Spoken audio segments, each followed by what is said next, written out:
Welcome to another episode of More Than Dice. I'm Gonzo. I'm John.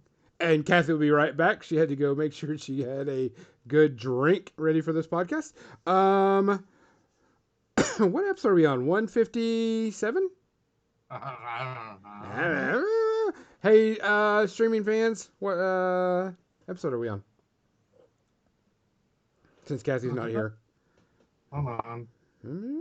We're scrolling and stuff. I'm sure someone will have it before I get there. 264.7 and a half. No, I think we're at 157. 157. 157. So, for don't know, we're waiting for Kathy to come back. We have implemented channel points for the people that are watching live. We have a couple of challenges going on. 3 challenges. One is to force Gonzo to turn his camera right side up for one podcast, and one to force John to drink water the entire stream, and force Kathy to read a chapter from Mouth of Madness. We also have implemented some more other checks and stuff, something like choose an emote, highlight messages, force us all to take a drink of our beverage, check in our postures, and also force John to transform a Transformer live on stream. So we're going to be doing that. Let's go and get the business out of the way while we're waiting for Kathy. We want to thank Muse on Minis, of course, for sponsoring us and hosting our files and putting it out there so everybody can see. Also, we're going to be talking about glow objects, Captain Mizzy. We also want to thank Metalhead Minis for hosting our product that we sell. You can also buy dice, widgets, other crazy things from not only us, but Warfare Weekend. We also want to thank Tectonic Craft Studios, Dan the Man, for sponsoring us, giving us some things to give away. We'll be giving away soon. He does a lot of MDF laser crafted stuff. I think he's working on some storage for Marvel Crisis Protocol cards in the hard sleeves based on questions he asked recently. Oh, that would be cool. Sweet. I'm sure he's starting. Everybody's starting to try to get a little bit better. Everybody's kind of opening up things of getting things going because everybody's wanting to play again, and hopefully we'll get to do that in person soon. I say soon, but we know that's going to be a while. Soon. Yeah. Rotation marked around soon. Yeah. So, and Kathy's back. Say hi, Kathy. Hi, Kathy. Yeah, sweet. Today's episode, we're going to talk about doing some glowing objects. I did finish up the rust on my guy. I think it turned out really well. So we're going to be talking about that because we talked about doing a glowing sword on here. So we're going to see how that goes. Other than that, John, what you drinking tonight? I'm drinking my new and improved Force Blow, which is basically just normal Force Blow. I just put a little lime juice in it to sort of cut the sweetness of the orange juice so it's not super duper mega sweet. So Force Blow light? More of an evolution, I'm no professional bartender or anything. Throwing 2 drinks together, 2 liquids together does not necessarily make a full cocktail. Kathy, what are you having up to drink today? I have the rum and bark strip beer. Oh, yeah. Mm-hmm. All right. I was able to go and get more bottles of Winter Grind Coffee Stout from the store. So we'll be drinking that. John, do we have any tributes? We do. Christopher Plummer passed on Thursday. Mm-hmm. If you don't know Christopher Plummer, you should just look up his IMDb. He's been in a ton of stuff. The one you know most recently is near and dear to at least me and Kathy's heart, and that is Knives Out. Oh, yeah. He's in The Sound of Music. Has a great scene, several great scenes in The Sound of Music. He's been in a ton of stuff, and he was a concert professional and great in everything. Nerds will remember him as General Chang from Star Trek VI, which was a great role. He's also done a lot of voice acting for like cartoons and stuff, which I didn't know because I went back and of course was looking at stuff, and of course my recent one was of course Knives Out that we all saw together type thing.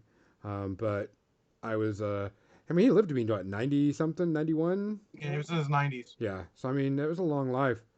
Another one was, I think I saw Leon Spinks passed Oh yeah, away. Lance Banks. I think I saw that today too. Yeah. Which, he's an amazing boxer, and he was only 67. Yeah, 67. Yeah, Um, it's a tough sport though. I mean, I'm kind of glad that it's not the popularity it was. I mean, I love boxing as a sport, but it is really really hard on people's bodies. yes, it is. I think that's about it that I know of. He's also Olympic gold medalist. I did not know that. Yep. I think that was all that I remember. I'm kind of scrolling through some of my news on here. Didn't see anything. So, guys, we appreciate y'all being here. It is always fun, always happy. We love it when you either join us here or listen to us on any other platform. Um, don't forget, Kathy streams Tuesday through Friday, 3 to Yep. 5 Central, which is still working on your oils, I correct? Still working on my oils, and then Friday nights is usually Pulp Fiction Friday. Last Friday I read a Conan the Cimmerian adventure, Conan the Cimmerian and the People of the Black Circle by Robert E. Howard. Also, maybe more familiar to people as Conan the Barbarian. Yep. And that was a lot of fun. I read the first 5 chapters.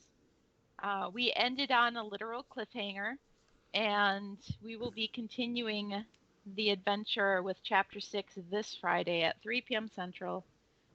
So, yeah, should be fun. Which I have a question about that, but let's get our cheer out of the way and make sure everybody, guys, please be safe out there. Wash your hands, cover your mouth, be nice. People are going through a lot of stuff right now. Doesn't take anything to be nice, really. So from all of us, all y'all, cheers. Cheers. Cheers. Fuck, this is good beer. And I Holy tell shit. you, that lime juice just brings the whole thing together. It's surprising. Is it just that right combination of tart and sweet? Well, tart, it just takes the sweet down because otherwise the force blow. I mean, it's just a ton of orange juice and a good amount of crack and rum.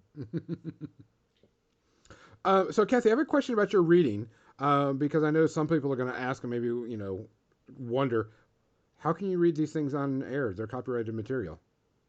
They are fair use material. I have researched this. I have asked librarians about this specific thing because I wanted to be sure that I wasn't just pirating somebody's work. Correct. Because we don't So, want to, put stuff out there, can get us in trouble. yeah, I was recommended to use Project Gutenberg Mm-hmm.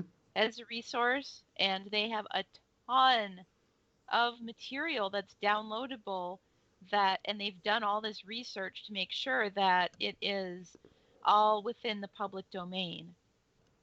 So, and all these Robert E. Howard books are uh, Sir Arthur Conan Doyle, Edgar Rice Burroughs, H.P. Lovecraft, and a whole bunch of other people.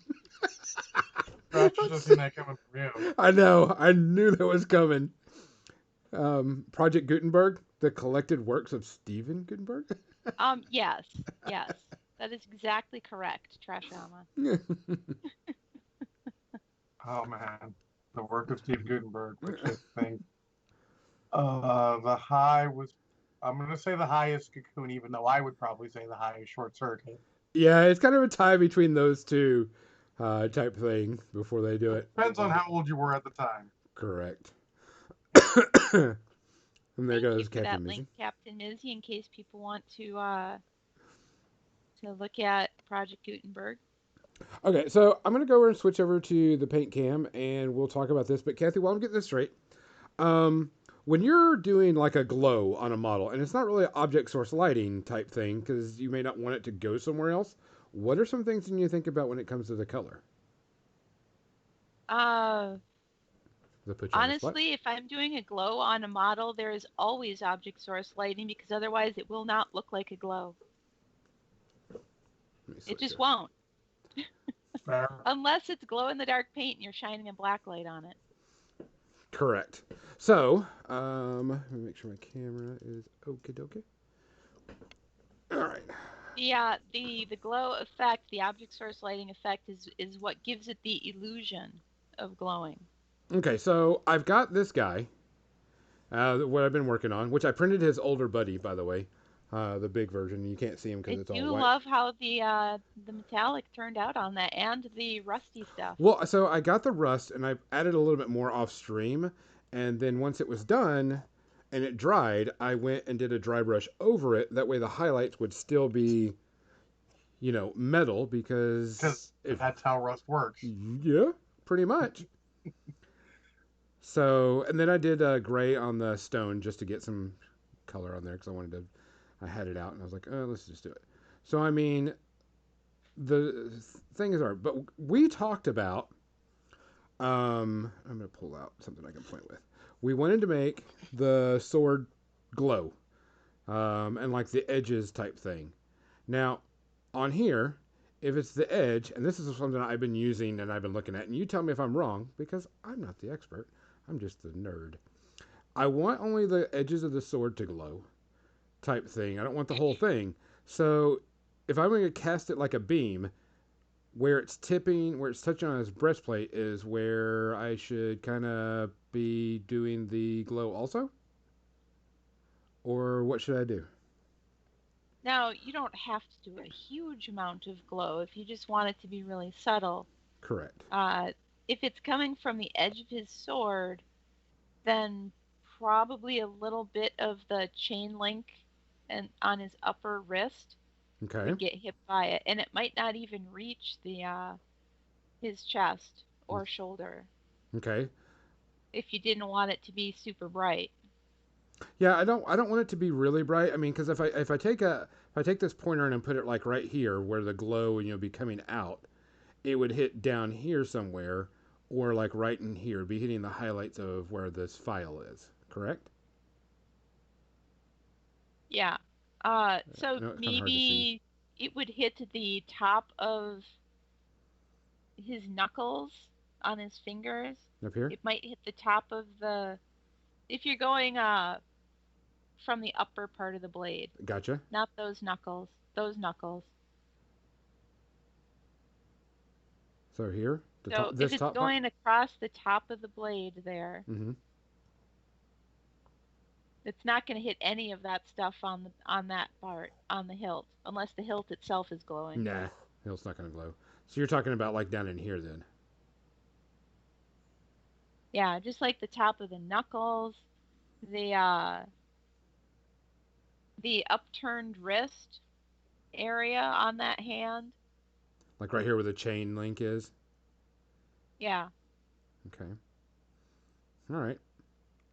Because like I said, I only want to do like the edge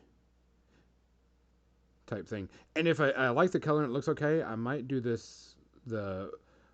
blood groove or whatever you want to call it on this thing. Mm-hmm. Maybe, I don't know. But I want to get the edge to edge, definitely. Where the hilt is, where those little sword catcher parts of the hilt are. Mm-hmm. Definitely all across like up here. And yeah, like right here. Up on those parts a little bit. Yeah, on the pommel. Yep. All right. So we got to figure out what color. So first things first, this is supposed to be like ethereal ghost because he's a wraith. So this twisting part right here is going to be like the ghostly green type thing. But he does have a cloth, and that cloth is going to be purple. I wanted to do purple because I like purple. Then do purple. And I'm going to do purple. But like most of the stuff is going to be, that ethereal green glow, except for this cloth right here, which is going to be purple. So what color do we think that would make it stand out and still kind of,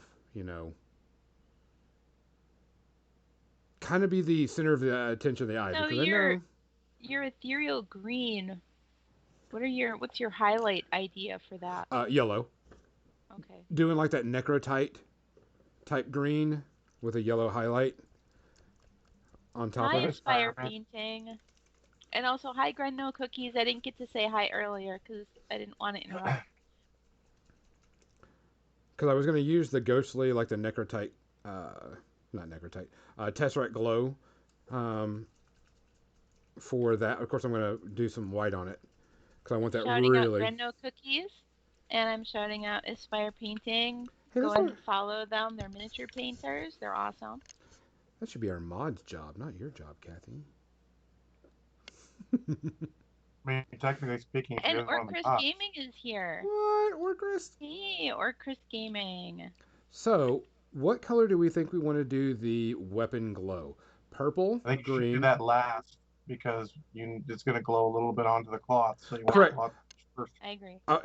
I agree. I'm not going to do the cloth. I want to get the color on the sword today. So do you want to do that color the same green?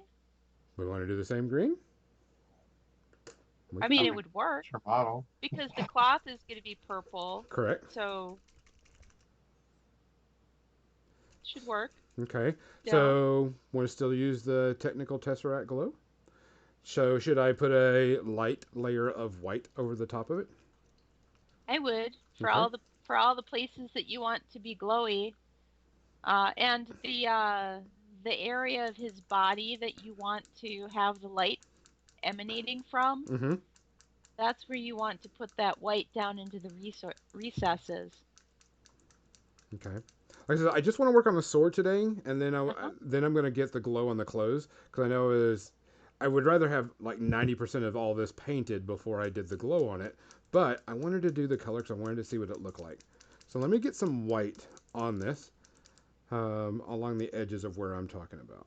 So should this white be like super thick, super thin? Should it It just be should kind of be opaque. what? Kathy with her fancy words. That's not really that fancy. Okay. I mean, I'll be honest, if that's a fancy word, you may want to buy a thesaurus, which is a book of words that mean other things and they're the same thing as other words, in case you don't know. All right. It was my boss always accused me of having a large vocabulary to her. Sorry, ladies, I'm feeling a bit frisky. My boss had a book of a thesaurus, but it was a very bougie thesaurus. I'm like, you've got all these words that I would never use, and I have a pretty large vocabulary, so that's saying something.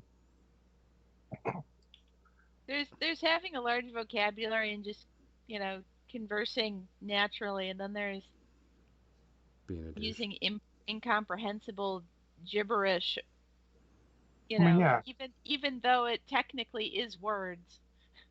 and we may not have words like Schadenfreude like German, but you know, we've got words that mean phrases that we can use, like plethora.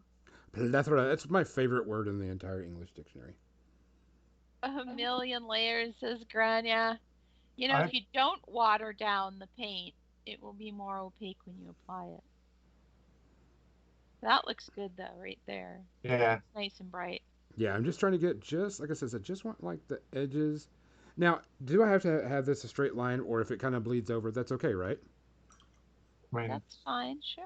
Okay. hey Gonzo, here's a little. This is groundbreaking. It's your model. As long as you like it, it's fucking okay. Yeah, Yeah. or Chris is right, but this is for a studio model for display, so it has to be mint. No. Are you talking about yours, or Chris? You painting a squig? I had to try and not get in a fight on Twitter today because someone's like, just as a reminder to everyone, paint your damn armies. I'm like, oh, ho, oh, ho. Or Chris, I don't want have to. you You thought want? about glazing? Uh-oh. Now she's Because breaking out advanced techniques. I've done before I started using oils here last in December, uh I never wet blended my acrylics. I mean, hardly ever. All I ever did was glazing, and basically that's just fading your top color thin until it just disappears into the color underneath it. It's like it's like using the blur tool or the eraser tool in Photoshop. Where have we gotten that we have to explain a painting technique as it by explaining the Photoshop version of it? That's actually kind of funny. I just find that more people can relate to that No, it's fair. It's not wrong. It's just funny. because essentially what you're doing is erasing the edges into transparency. Yes, we have gotten to 2021, and so far, it ain't terrible. At this point in 2020, we'd already had not a good year, and it was only January. Actually, it's February. I lose track. It all blurs together right now.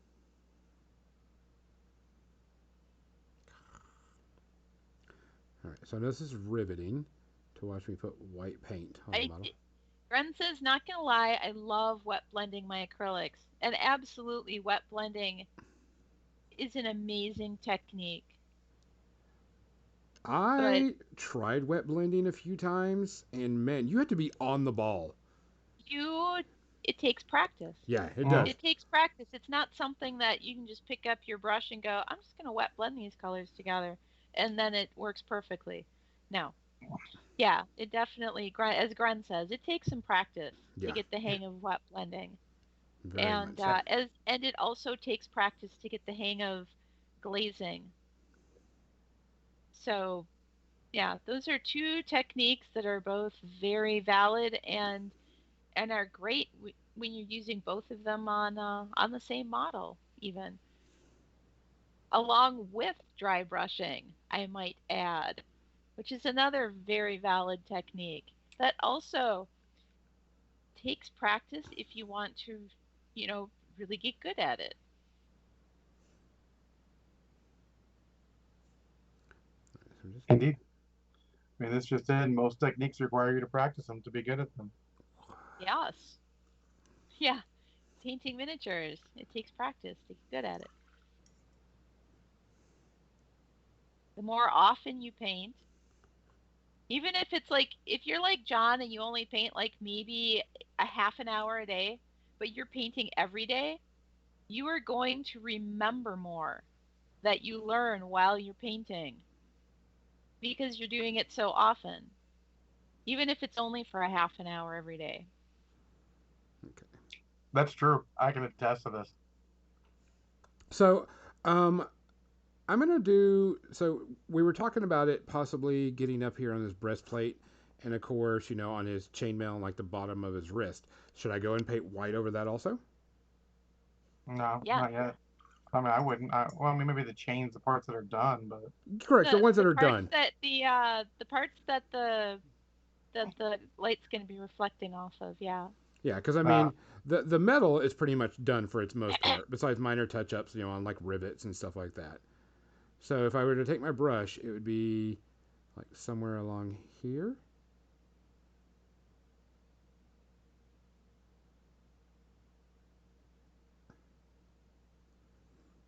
And then you said, See, Russ says having good pigmented paint has helped so much for my wet blending and glazing. Yeah, that's good too. Yeah, good paint helps. oh yeah.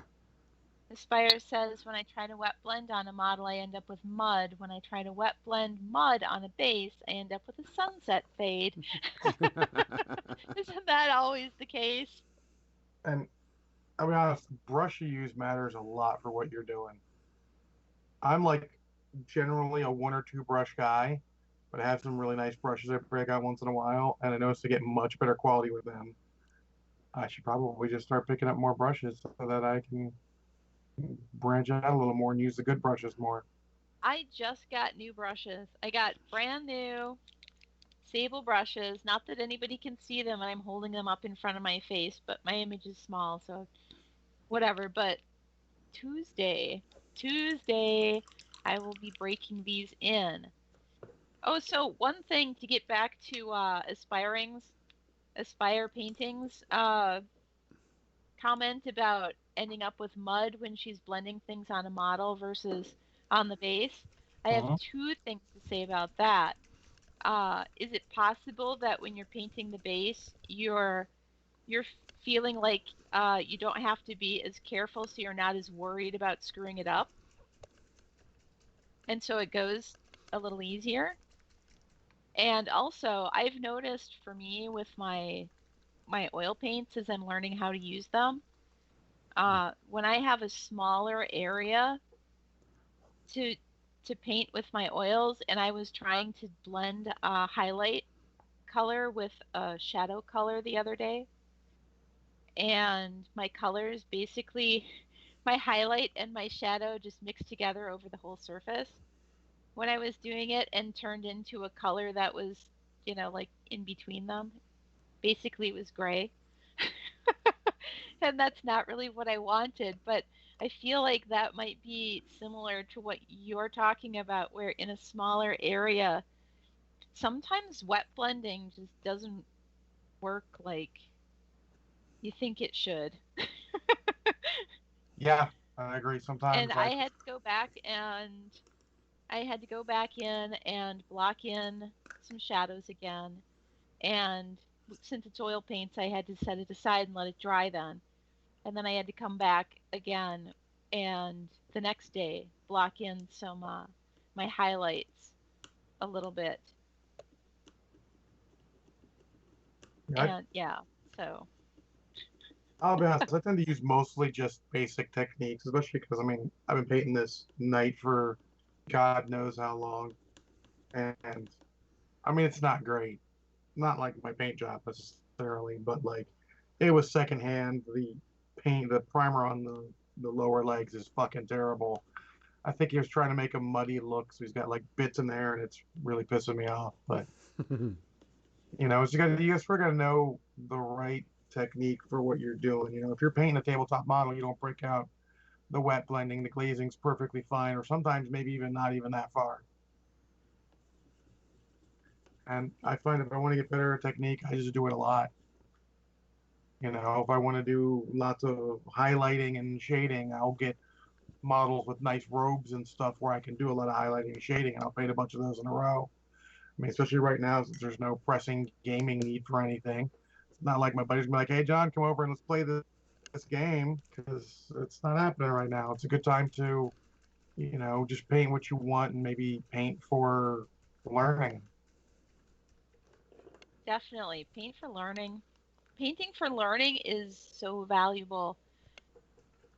That's what all these little space marines sitting over here are. I was painting them solely so that I could practice how oil paint goes onto a model, goes onto the surface. How do I push it around? How do I blend colors? These are things I didn't know, having never used oil paints before, and I needed to learn them. So I'm like, well, I don't really want to start learning that on something I care about, but I have all these spare space marines that I'm not doing anything with. It was the perfect thing for me to practice these techniques on. Yep, And Space do Marines. they do they look like shit? Yes. Are they a patchwork of a whole bunch of different techniques and colors all on one model? Yes, they are. They look really weird, but it allowed me to get to a point where I felt like I could start experimenting on these busts that I've been working on and not screw it up too terribly. So Yeah, I just wanted to catch up in the chat here because there's a lot of hobby talk going on.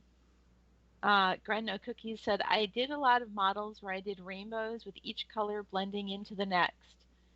It gave me good practice in wet blending.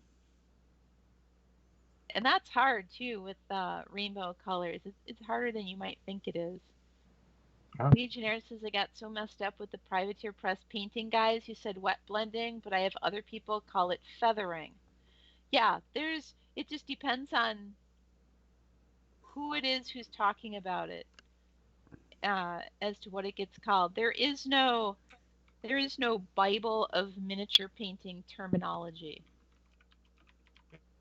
a lot of these are And people who are just I don't say making stuff up or but like adapting techniques from other similar hobbies for miniature painting, and then just calling Yeah, calling whatever they want, and whatever hits and sticks on the internet nowadays, that's what it's officially called. that seems to be it. I use now when I say glazing, I feel like it's possible I mean something different than when other people say glazing. I don't know. Uh, it so I just I haven't. So some people they go and take a lot of classes. So they learn the terminology that their teachers use, which is totally fine. And I haven't taken a lot of classes from other people, so I don't know what some of these other terms are that other people might be using for miniature painting. I barely remember the art terms from when I was in high school learning about this kind of stuff. So for Yeah, I me, remember I'm just more of trying what to to do describe than the name. what's that? I remember more of what to do than the name from high school, to be honest. Yeah, I'm just trying to describe what it is that I'm Hmm. doing and hope that people understand what I'm trying to say. Oh yeah, yeah. I get more out of watching people do this stuff. They're like, if you say glazing and I see what you're doing, I'm like, oh, okay, glazing, cool. Yeah. Yeah. I mean, it's like And anything. Gren says it also helps to kind of pick a focus sometimes, Mhm. like edge highlighting or glazing, or whatever it is that you want to practice in particular, which is, of course, good advice. Yeah, very good advice. Russ says the biggest problem I see people run into is they don't clear the brush enough and then end up trying to force a wet blend and end up with mud. Or their water's not clean enough. You know what's funny about that? When I used to wet blend, because I used to wet blend all the time, uh, I would have probably three colors out on my palette all at once, and I would dip my brush from one to the other of these colors, and they would meet in the middle, and I didn't always clean my brush. But since it was just these few colors that were sitting on my palette, you could call it a triad, but it probably wasn't, like not like a Reaper triad, for instance. Exactly. Not like an official triad. It's just, my shadow, my light, and a midtone sort of a value that was in between those. And see, I always heard everybody go two brush blending.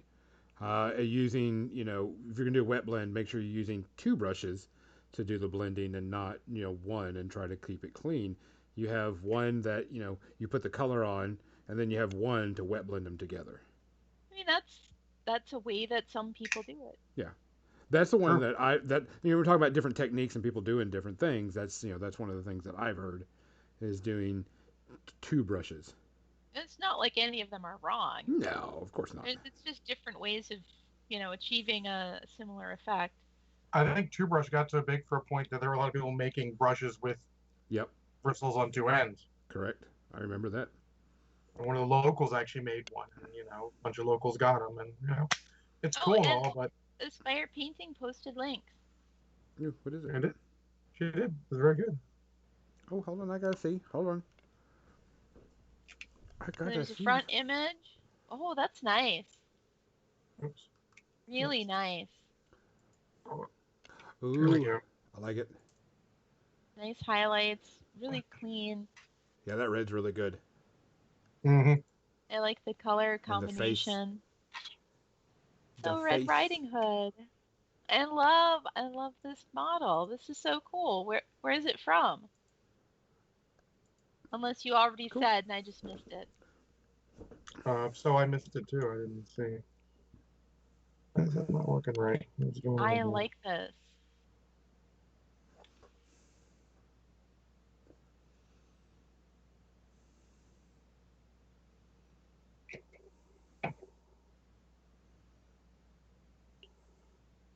Legionnaire Okay. says, for me, now is the time to push out a volume of models painted rather than worry about learning. Well, the more often you paint, even if you're painting by volume, you're still going to learn, Hmm. whether you want to or not. Well, that's if you're painting a volume of models, that's a time for a different learning. That's time for learning brush control and how to do things quicker. That way you can, I mean, every time you're painting, you're learning something. It's just what you're learning may is just based on what model you're painting. Maybe you're, learning, how to get metallics to look just right. Maybe, you're okay, speed painting, how to make brush control, but you're always learning something in it when you're painting a model. You may Yeah. not be conscious of it. It's better if you're conscious of it, but if you're not conscious, you still are learning. Yeah, It's becoming muscle especially if you're memory. doing it really often. Like I said, like when John's doing it every day, when I'm doing it like 4 or 5 days a week, uh, you're more apt to remember things that you don't even realize you learned. Yeah, because you learn like, oh, that didn't react the way I thought it did, so let me do something else. Russ says, I don't like to brush. I find all the swapping both time consuming and fiddly. See, that's how I feel. I mean, some people, it totally works for them, which great, is fine. It's perfect. Gren says, my hands are too small to keep track of two brushes. I just use one. Sometimes I clean the brush completely. Sometimes I don't, depending on where the blend is, and just go back and forth until I get it good. See, that's exactly what I do if I'm doing a wet blend. See, if you think your hands are too small, you're not doing what Buddy the Jason does. He puts one in his mouth.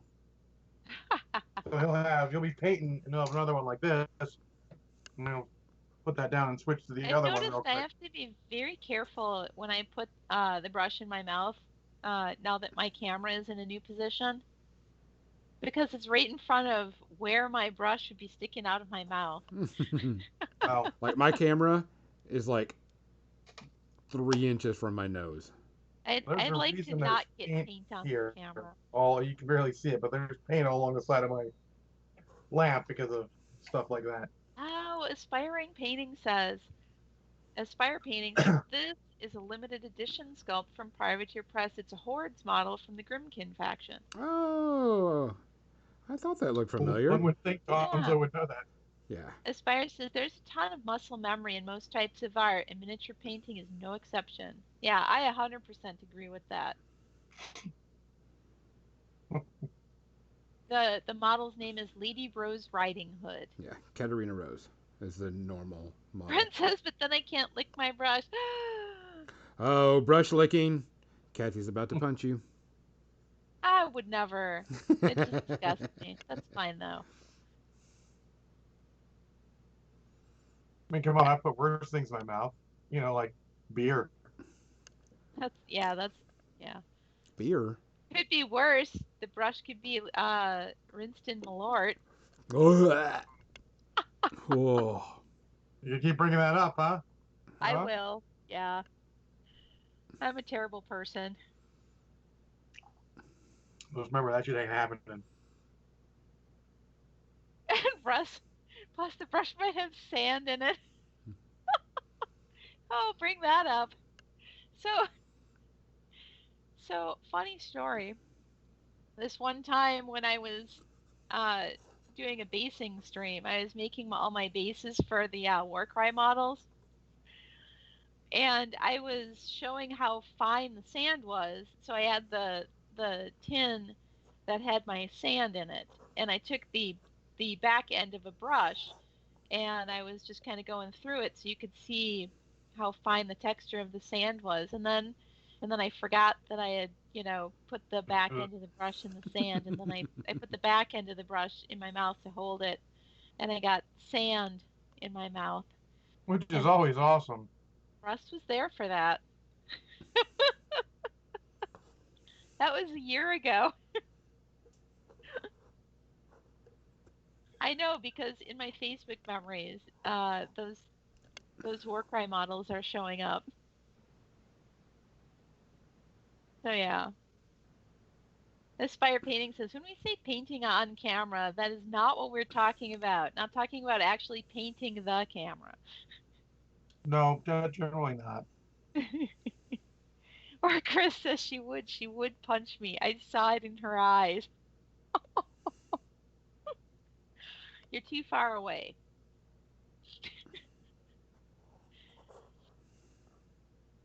Gren says, listen, listen.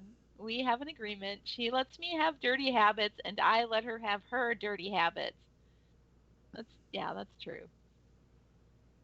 That's absolutely true. We all have our dirty habits. I think And you may have Russ's, gone it a was little heavy me on who that you were glow. showing the sand to, I'm sorry. too. What'd you say, John?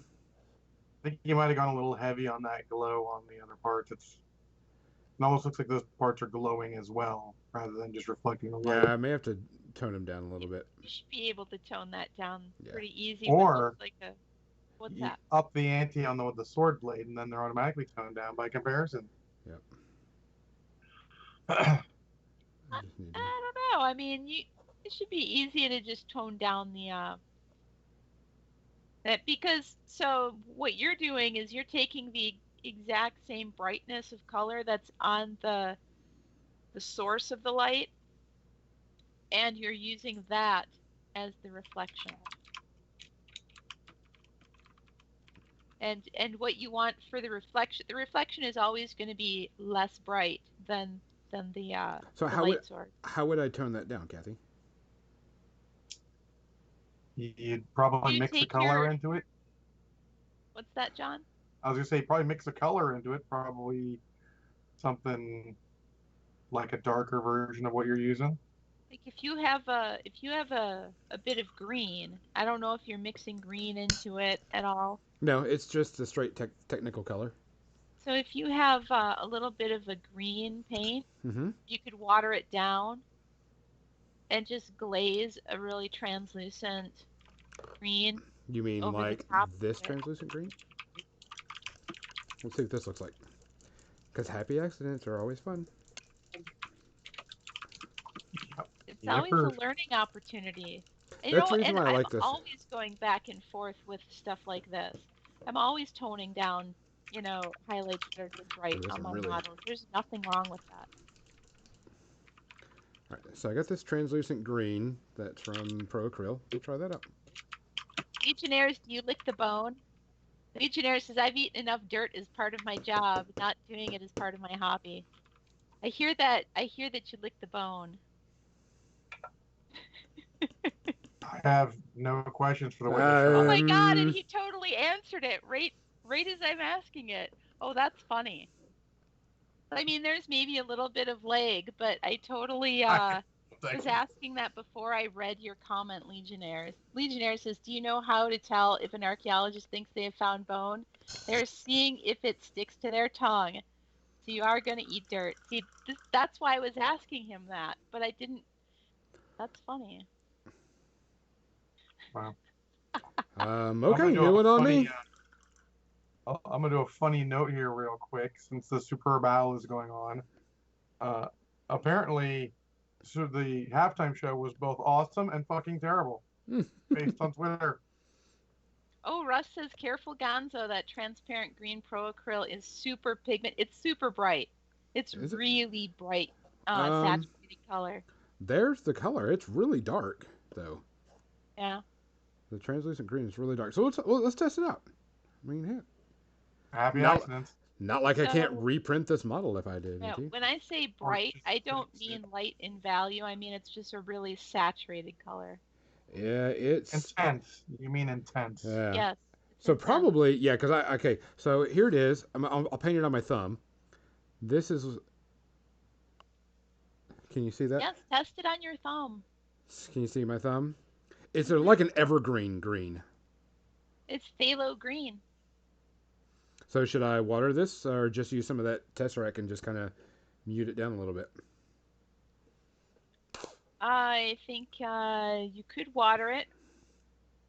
All You right. could Grow, you happy could little use a green. tiny bit in one small place and see if it works the way you hope. And then if it's too bright, maybe mix. See, what I like to do to tone down the intensity, the saturation of a color, is mix in a little bit of its opposite, which in this case would be a tiny bit of red, and Okay. it would just knock that brightness down, the Where... intensity, by a little. Kathy's gonna throw all the color knowledge at you now. That's reason. I'm just like, that shit's too dark. It ain't gonna work.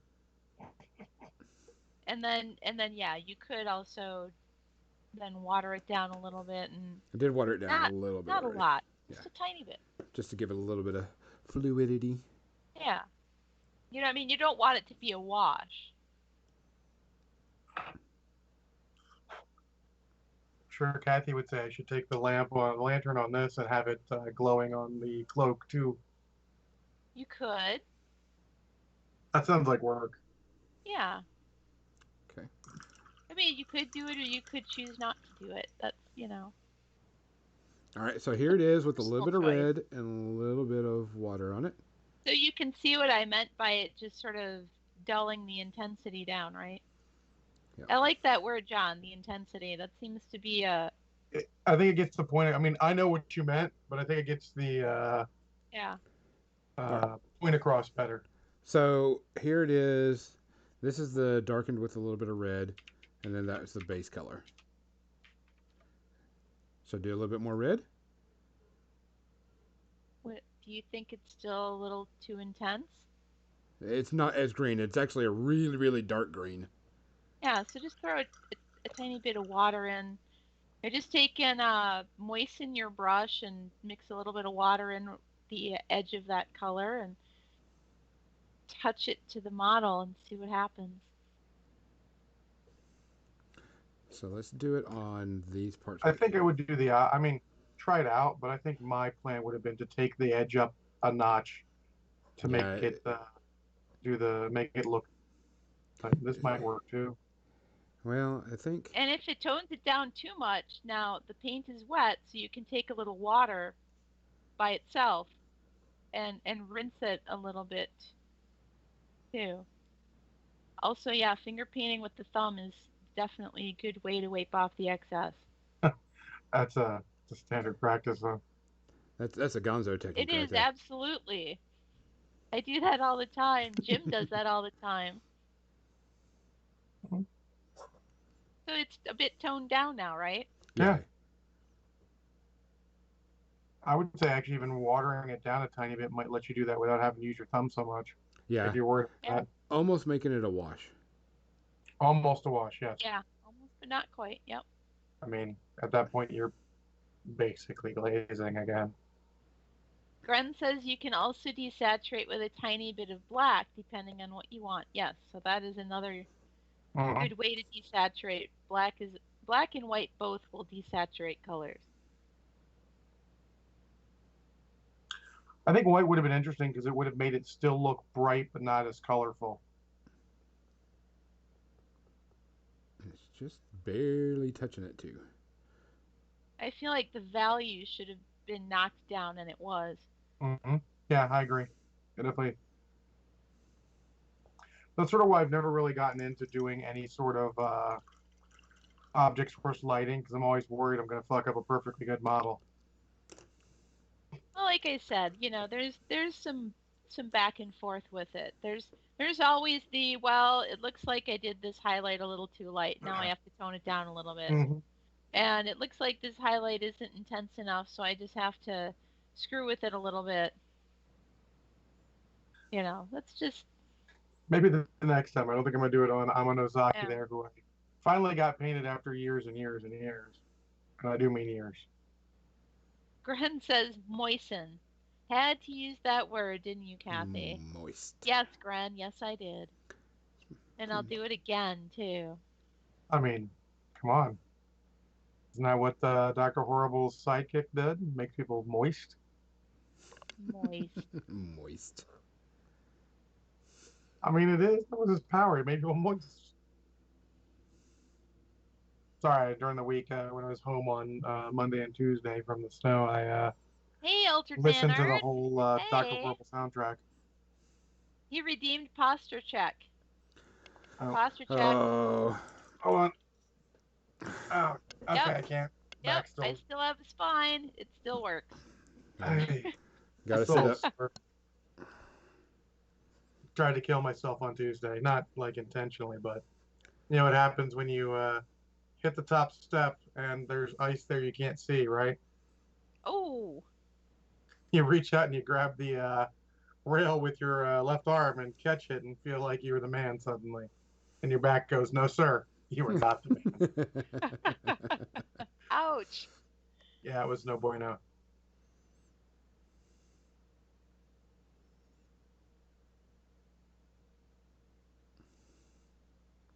Altered Man Art. Welcome to the stream. This is our Sunday night podcast where me and Gonzo and John are talking about gaming, and Gonzo is painting a Oh, model that he 3D printed.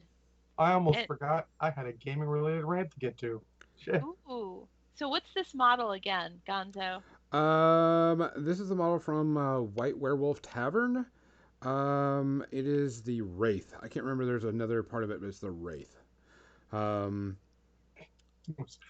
Sorry, it brings up a lot of old D&D jokes. I was gonna say, is it the butt wraith? it So is the I'll give Wraith you the model. quick story of that since it's podcast. One of the guys you play with, who we nicknamed Ponytail because he had a ponytail. We were inventive back in the '90s. He played my Shadowrun game, or he played in the D&D game, and it is a halfling, some sort of undead hunter. He called himself Wraith. We're like, okay, cool, cheesy, whatever, cool.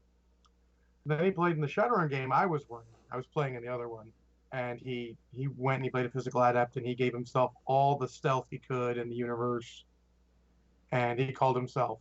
He sat down. He had gone up, got a drink, came back down. And I'm going like, all right, what's everyone's character's name? They get around, get to him, and he's like, my character's name is Ray.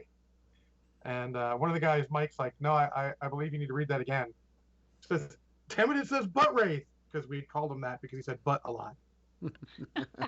And so immediately that's a karma point in Shadowrun because that was hilarious. The whole table was cracking up.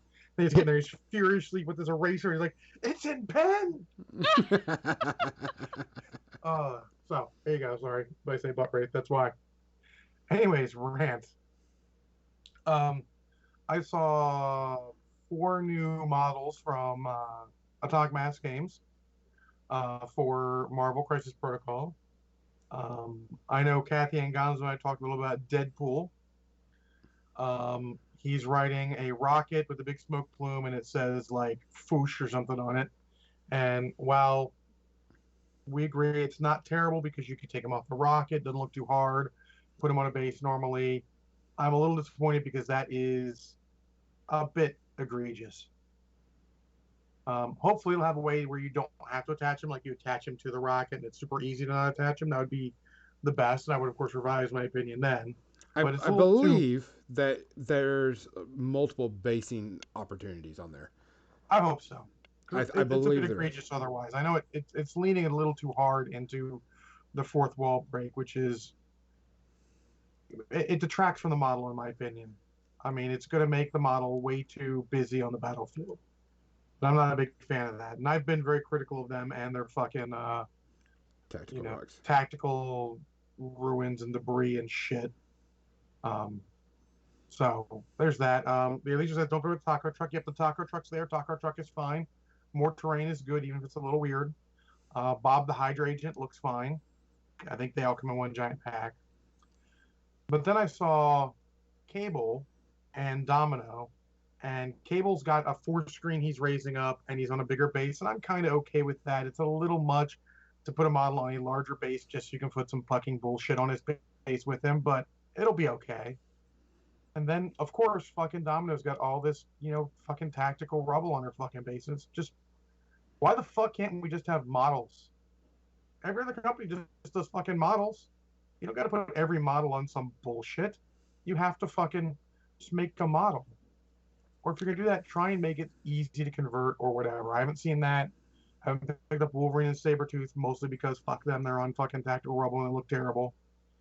I'm pissed off about She-Hulk because not only is it on Tactical Rubble, she's holding a fucking I-beam over her head. So now you've got 2 things detracting from the actual modelness of the model. Good job. I have seen a lot of people take the She-Hulk and put something else in her hands, like someone And put a car. which is fine. The problem is you still have fucking Tactical Rubble on her base too, and now you have 2 things detracting from the actual fucking model. Yeah. I saw the car one. It is very well done. Hats off to the guy who did it. All I'm gonna fucking see is a car. I don't even see She-Hulk. I see there's a fucking car. Someone killed a car. That's kind of a similar thing that I don't like about the running models that GW makes. Any one of the models GW makes where they're running, so they're like at a 45-degree angle to the ground always. And I Mm-hmm. don't understand that because it's always they put the most energy and talent into sculpting the front of the model and it's always facing the table. So Yeah, I it's always feel like I have to make tactical rubble so that this thing is angled so that it's like running up the rubble so that you can actually see the front of the model and when when you it's do on that, the they do look table. cool when they're running up that. But yeah, I mean, look at GW the Harlequins. They're all in fucking tactical race stone. Like fuck you, can you have a model on the fucking ground? How hard is that? Yeah, Look, I or mean, for like most of the stuff that I've gotten from Marvel, I've removed the tactical rocks because I don't like it. well, there's somewhere it's understandable. Vision, they're trying to do a cool thing with his Correct. powers. Yeah, I get that It was one. cool at the time, and then you get fucking Ultron. You're like, okay, Ultron, Spider-Man. Oh, what the fuck you guys doing? Captain Marvel, who instead of making some sort of cool flight stand, they're like, oh look, she's flying, she's coming off a rubble. Like, for fuck's sake, you can have her posing heroically on the fucking ground. It's okay. And then She-Hulk is the one I'm really annoyed about because not only is it double, you got the thing she's holding up and the tactical rubble, and it's not like inappropriate, but you don't put your foot on unstable rubble when you're picking up something heavy. That's the stupidest thing to do. So let's talk about ones that which one did they do right that was a tactical rubble or a tactical or a Uh, item on the ground? And I will say so go Kingpin ahead. Um, Killmonger, sure, Kingpin's fine. He's okay. because Kingpin's I standing on the sign. I will counter with Star Lord and Modoc we Yeah. just got a delivery. because they're on thrust plumes and they fly. That's cool. That's sort of how you do it. Storm is cool. She's got the electricity around her. You've got Magneto with all the metallic stuff he's doing up. Those are all fine. And then you go to the other end and you get like Wolverine and Sabretooth who just have random debris under their feet and not even necessarily the best poses in addition to that. Like, for only bitching about She-Hulk, I can give it a little pass because it is overall a cool idea to have a character lift something up over her head because she's a brick, she's a big, strong person. The debris under her foot pisses me off a bit, but I'm able to get around that by putting her on a curb or something. But it's just what, and it's every fucking model. If it wasn't every fucking model, it'd be okay.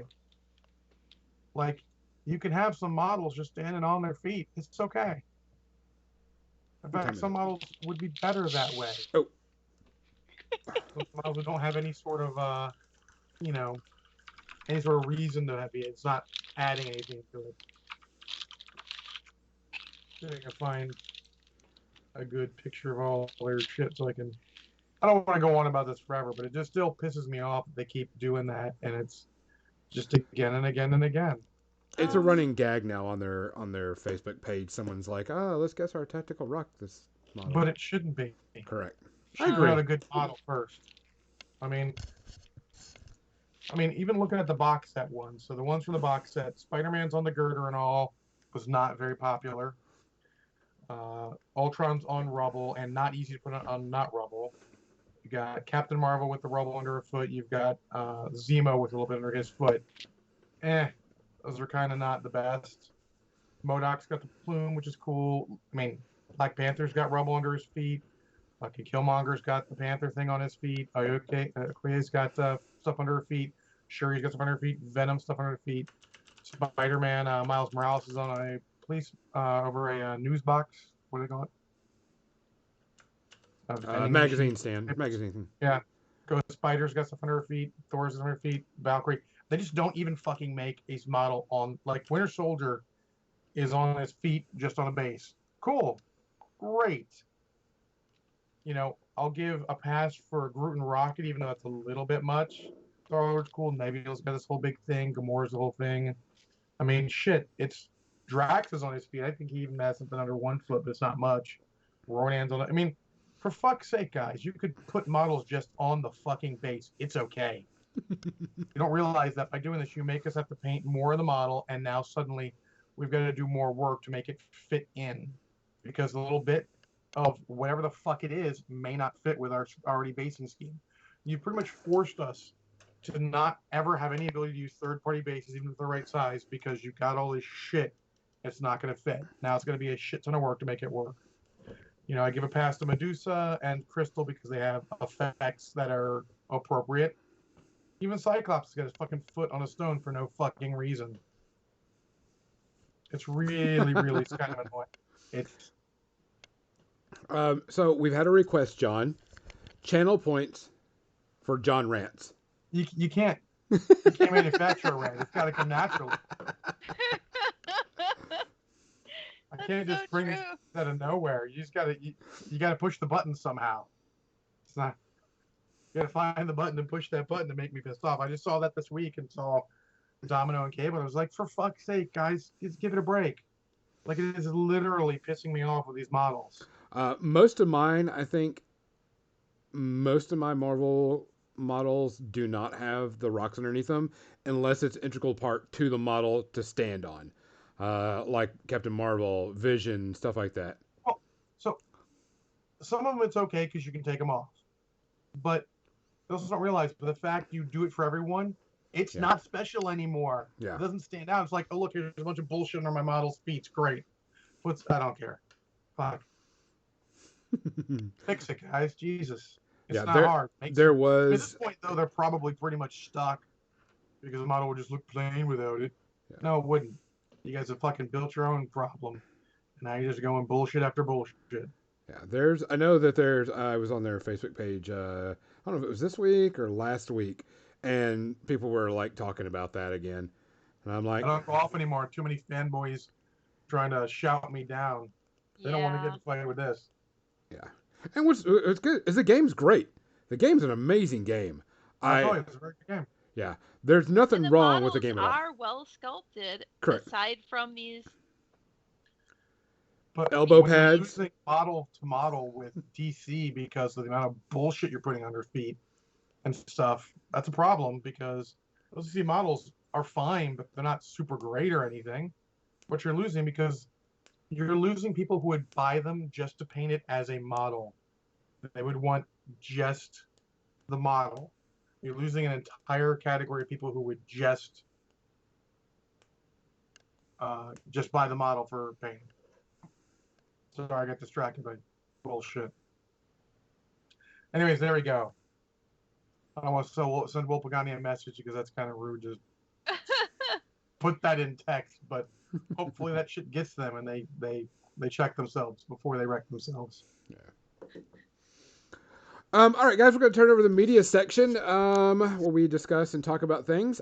John and I had a discussion yesterday that we're going to get on. And here goes another rant. But this is not going to be the rant. This is going to be a discussion of the difference between movie and TV shows. So one of the things I watched today was this week, was the newest episode of WandaVision, which there's a big spoiler on it. I'm not going to spoil it. This will be spoiler free. But it's a pretty interesting spoiler, and it got me thinking. And so I had to call John. I was like, hey, John. And we got off the subject of the spoiler. Well, the guy who's not watching the series and probably doesn't give a fuck. Correct. But that's why I can, because you don't give a crap about spoilers. So I knew I could talk to you about it. We'll watch it. I talked to Not Brushhead Dave, and he said, just start at like episode 4 and forget the rest. Yeah. I'm like, all right, maybe I will. And that's the point we want to bring across. So in a TV show, you have a season, and a season could be like 10 to 20 episodes, depending on what it is. And in a movie, you have an hour and a half, two and a half hours. Yeah, let's just go 2 hours to tell the entire story. Movie, 2 to 3 hours. It's a mark.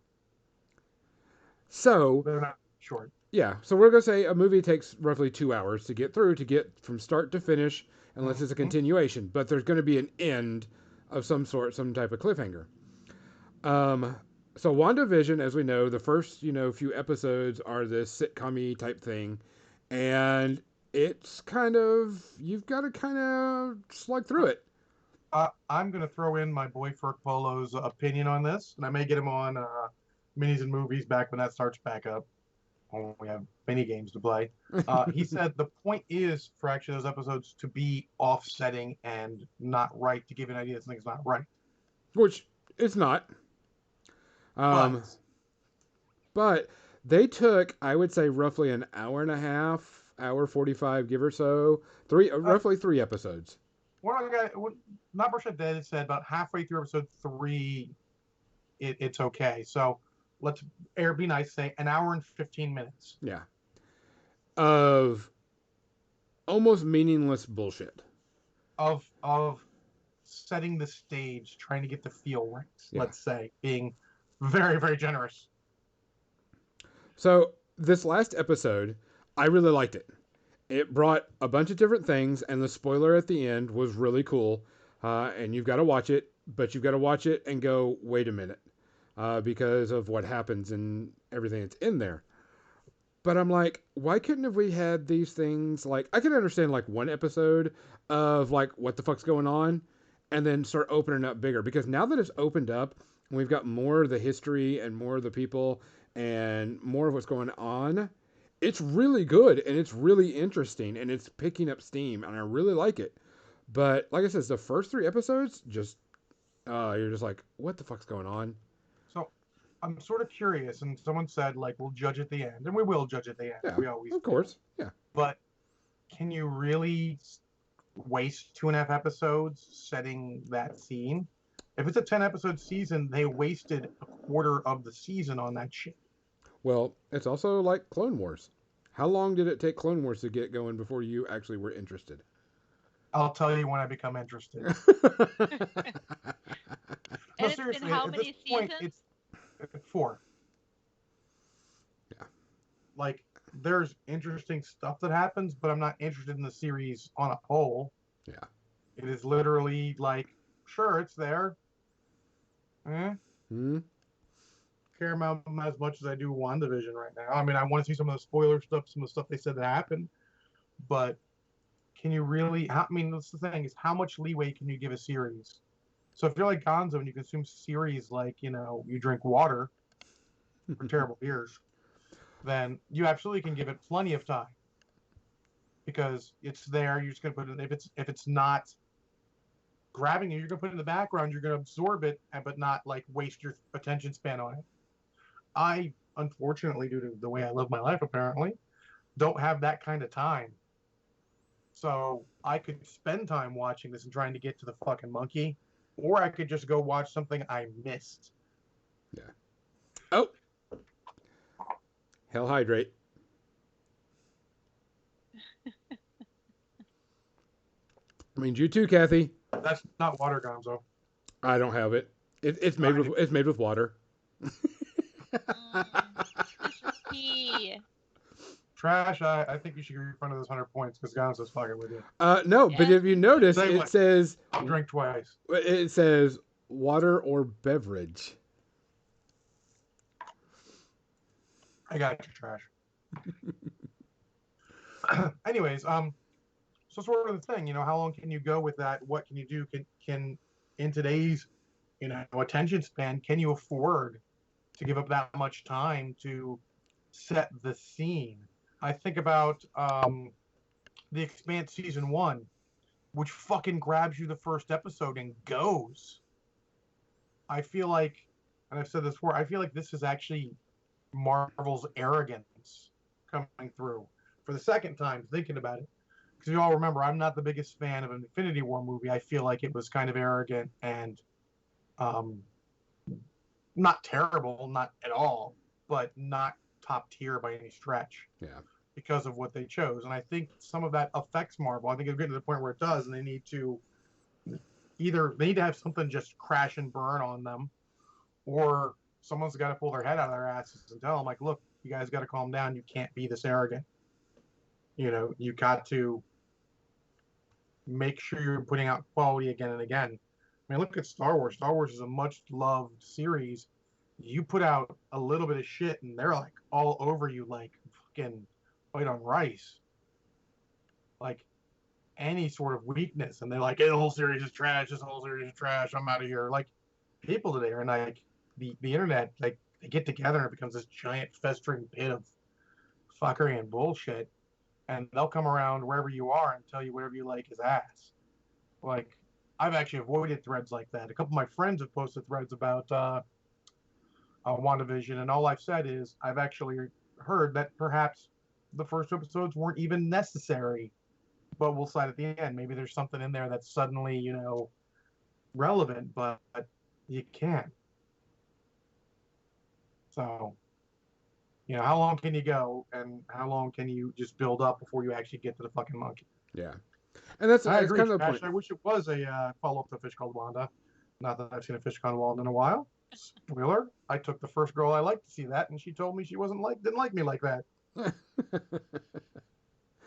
So the thing is it is building up. I think the wasted time they did at the beginning, they could have done more with it. I like where it's going. I like it that we have more characters and more people in it, and we're getting to see what's behind the scene now, which Oh yeah, is what's going on. Which like is now I'm hooked. tons of spoilers of people who aren't in. I'm like, I kind of want to see that, Yeah, which is why I was happy when Dave said it becomes really, you can tune in here and get it. I'm like, okay, cool. Um, the other thing is, what was it? Hold on, I had it for a second there, and it went away. I had a point, lost the point. kinda. So, all right. So let's go with some other stuff. Um, right now, I'm really enjoying WandaVision. Now that it's getting to the meat, we've got to the fucking monkey. It's good. It's interesting. I want to know what happens next. The spoiler of this episode, watch it, pay attention to it because it could be something that's going to be happening soon. We just don't know what, when, where, and why, and how. Hmm. So, other than that, did you say the meat of the monkey? Gonzo and monkey meat. I love how everything these days that's a little bit of a hint or a foreshadow is Mm-hmm. now a spoiler. Correct. Um, I mean, we don't know if it's a spoiler until more episodes come out. Correct. So And I don't want it's to. I want to say it. oh, If you want to know, message me. We can talk about it. I have no problem. Message me on Facebook. I'll talk to you about it. It's interesting. I'll talk to you about it too, but Gonzo's probably better. So we're gonna wait and see. Other than that, John, what's your first one for the day? I remember the point I was going to make. Oh, Also, one is you can't afford to waste episodes when you're releasing them fucking weekly. Because if it's the whole series at once, waste whatever time you want. People will power through and get to what they want. kind of made me Uh, think that's why they brought out episode 1 and 2 at the same time. yeah, probably. Could be. So I'm actually going to recommend. I did this actually on the other podcast, but since it's relevant to the movie I watched, I'll recommend this YouTube channel first. It's a young lady named Jill Bearup, Bearup. She is British and she is now into stage combat and mock combat, and she analyzes fight scenes in addition to analyzing movies in general. The analyzing fight scenes is relatively new to her channel. She's done movie stuff for years and years and years. Um, but now she's doing, stage combat, and she does a lot of talks on that. She talked about um, the two good sword fights from The Princess Bride, um, ones from the multiple Pirates of the Caribbean, the first two in particular. One she liked a lot, one not as much. That also say like the fight scene with Zorro and Elena in The Mask of Zorro. She has a lot of interesting points to bring about it, and I very much enjoy her channel. I suggest you check it out. Kathy, what you got for us? Yesterday, I watched Life Force. Oh my gosh, Oh my gosh, yeah. that brings back some menu. Oh man, I memories. I remember renting that, I think. It was a recommendation, and this is a film from 1985. So was Paul Uh, Cortina get it?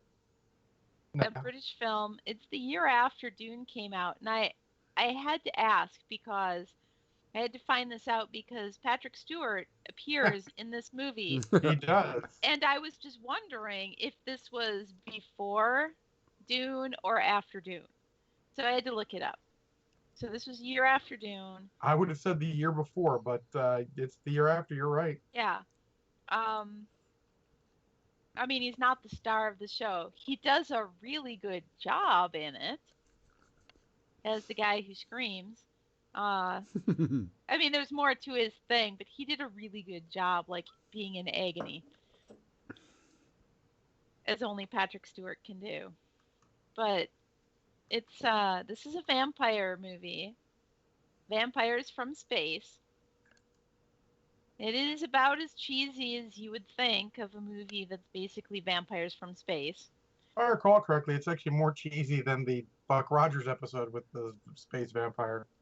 I don't remember that Oh no. episode somehow. I mean, it's been a while since I've seen Buck Rogers, I'll be honest. But so this, I was actually impressed with, for a futuristic, vampire story, from space, how close it was to Bram Stoker's Dracula, because I've read Bram Stoker's Dracula. And there were moments, like where the guy has this sort of telepathic connection to vampire, which is how Bram Stoker portrayed the connection, with Mina and Dracula. And this is kind of, they use this a little bit to track the vampire, which is what they did in Dracula. But yeah, there's just a lot of boob. Oh yeah, I remember that. So, Turns out I don't remember this movie much at all. no, there's a lot of Probably boob. for the best. Yeah, and the zombie things, when they kind of suck the life force out of the people, and then those people get desiccated, but after a while they kind of come back to life as kind of zombies looking to suck the life force out of other people. Yeah, it's about as cheesy as it sounds, which of course means I enjoyed it. Of course. I mean, again, as long as you're expecting cheesy, you can set your barometer for cheesy. Yes. Well, yeah, when I heard it was vampires from outer space, that kind of set it for me. Super cheesy, totally worth it if you like cheesy stuff. If you like a cheesy space vampire flick, I recommend it. Space herpes, how many space herpes do I give it? Out of 0 to 5, I'll give it a couple. Oh, I'm only giving it a couple because, I like cheesy movies, and I'm, easily impressed. Fair enough. Gonzo? 83, 2.5 space herpes. Oh, 2.5. I mean, that sounds fair, average cheesy movie. I mean, Patrick Stewart's got to be worth at least half a space herpes off to get you 2.5. It was so fun. It was just crazy. Okay. So this week I took a break from watching movies, and a friend of mine that I know, it's so weird of me, right? And a friend of mine from me playing my old Elder Scrolls Online days messaged me and said, "Hey, we're playing this game. Would you like to come and join us?" I was like, "Okay." So I decided to load this game up, play everything, and 3 of my other friends, we got together and we were playing The Forest. People who don't know, The Forest is a game about you're stranded on an island populated by cannibals and mutants, and you have to survive. And the nighttime is the worst time because they all come out, although some do come out in the middle of the day type thing. But it's your typical survival game. Build up a base, make sure that, you protect yourself. If you die, you have to go get your stuff, come back and do everything. I am slowly realizing that I will kind of torture some of the people I play with. Because the game is all based, you have to have a lot of sound when you're playing this game. Because sometimes the zombies or the mutants will just stand there and watch you. So like you'll be chopping down a tree trying to get lumber, and you'll turn to your right, and there's a creature there just staring at you, about to hit you, but just waiting until it's the right time. And they're silent, and so like sound is very important. So I'm playing with my friends, and a friend of mine, Chun, she's chopping away at wood, and I see her, so I'm like, okay, it's time for me to, have a little fun. So I creep up, because you can stealth in the game, and I get like right behind her. And then I start making a lot of noise and freak her out. And she starts running. And I'm like, keep going, keep going. And of course, it's just me torturing her and everything. Wow. it's, but we're doing it to each other all the time. We're always trying to get each other. And like, we're sitting there playing, and it's real quiet on the chat because we're using voice chat. And it's all real quiet and nothing's happened. We're all doing duties, getting food, building up base, everybody's everything. And all of a sudden I go, oh my God, there it is. And like two people yell in the mic because I broke the silence with a loud abruption. And man, it's just so fun. We've actually started torturing each other more than the creatures have started torturing us. But you can only play 4 people at a time. It's a really good, fun game. Graphics are okay. Nothing wrong with it. It's got a lot of good fun to it. It's by yourself, it's okay. With friends, it's a whole lot better. So I have to say, we were saying for this, Gonzo, those are not the friends you want. Those are the friends you deserve. So, but I mean, we're having a good time. I mean, no one's taking this super serious. We're actually, we actually, there's like these giant mutants that come around, and we like start teasing and torturing them by like running them into traps and goading them around and prodding them like wranglers to get them to go where we want to try some weird things like jumping off of cliffs or whatever. So it's just I've had a really good time these last 2 nights playing it because it's just been good friends playing the game. It's a good point, Captain Mizzy. It's a good point. So multiplayer, the forest, it's great when you have good friends. Single player, still a good game, but it's so much better when you have friends that'll just give each other shit Oh man, it's constantly. not like MechWarrior Online. Do what? It's a lot like MechWarrior Online. I don't know. Can you give each other shit in MechWarrior Online like I can? I mean, we get on the comms, we give their shit all the time. Oh, yeah, but this stealthing has been a lot of fun. So, John, what's your next one? Well, the reason I brought up Jill Barrett is because she did a video on the first fight in Captain Marvel, which I rewatched this week. And it's good. I'm not going to spoil which is in the video, but it's a good video. And then Captain Marvel is still a good movie, even fourth time through. Really enjoy it. I mean, all the actors are pretty much on point. The chemistry between Samuel L. Jackson and why did my brain stop? And what's her name who plays Captain Marvel? Oh, See, it's not just me. no. I'm bad at names anyway. Uh, I know. Brie Larson. Brie Thanks, Larson, Mo's thank you, Magic. Magic. Brie Larson, it's on point. Their chemistry is on point the whole movie. It's great. I actually really like it. I think it's my second favorite origin movie of the Marvel Universe. My first favorite is Captain America, the first Avenger, just in case you're wondering. And I mean, just enjoy the crap out of it the whole time. The comedy still hits almost every single beat of it. It's a good story where you don't even really kill the main villains in it, even though they may deserve it. Obviously Ronan's gonna live through it because he needs to. But even in Rog, Jude Law, he lives through it, and they send him back. I mean, it's a good, enjoyable, fun movie that sets the stage for everything that happens afterwards well, and they do a good job of fitting it in. It's a great rewatch. It's still Zero Space Herbies. Cool. Kathy, Kathy? James Bond movie? I've not watched a James Bond movie, but I did watch my friend playing a game. She was streaming it in a Discord chat, and we were all kind of helping and heckling as she was playing it. And this game is called Call of the Sea. And this is such a cool game. It's a Lovecraftian game.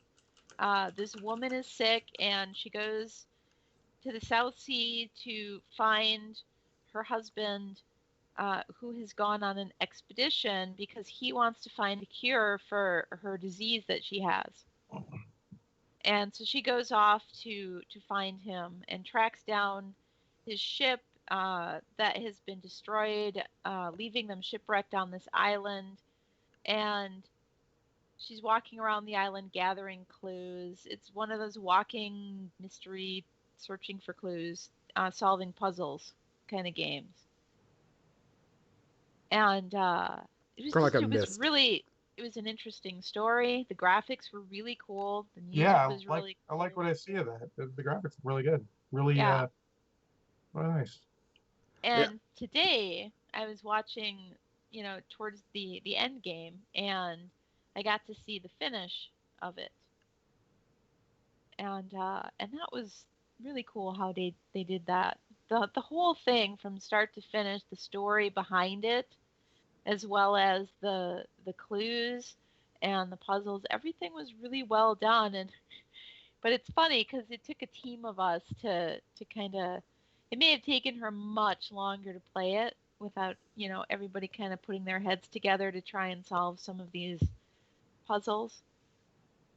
But it was a lot of fun as a group effort, and she's been doing a bunch of different games for where we could all just hang out. This is what I like about Discord.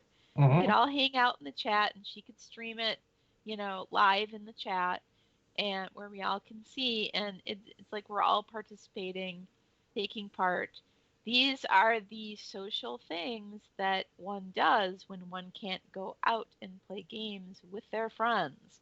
Oh yeah, my MechWarrior Online clan actually does that occasionally, and will we like not play in MechWarrior Online and streaming in the bar as we call it.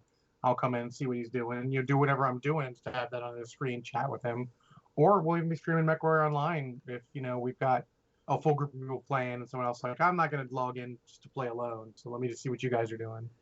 Yeah, and you can have, and since you're in a Discord chat, you can all be hanging out, talking about it while while you're doing it, while you're playing, while you're watching somebody else play. I mean, that's even a good way to MSD3 game movie if you need to. Oh definitely. I really like the graphics on this game, by the way. They're very, very cool. They're kind of like a cartoonish realism in a way. Very vibrant colors. It's on Steam, folks. If you want to look it up, it's a fun game.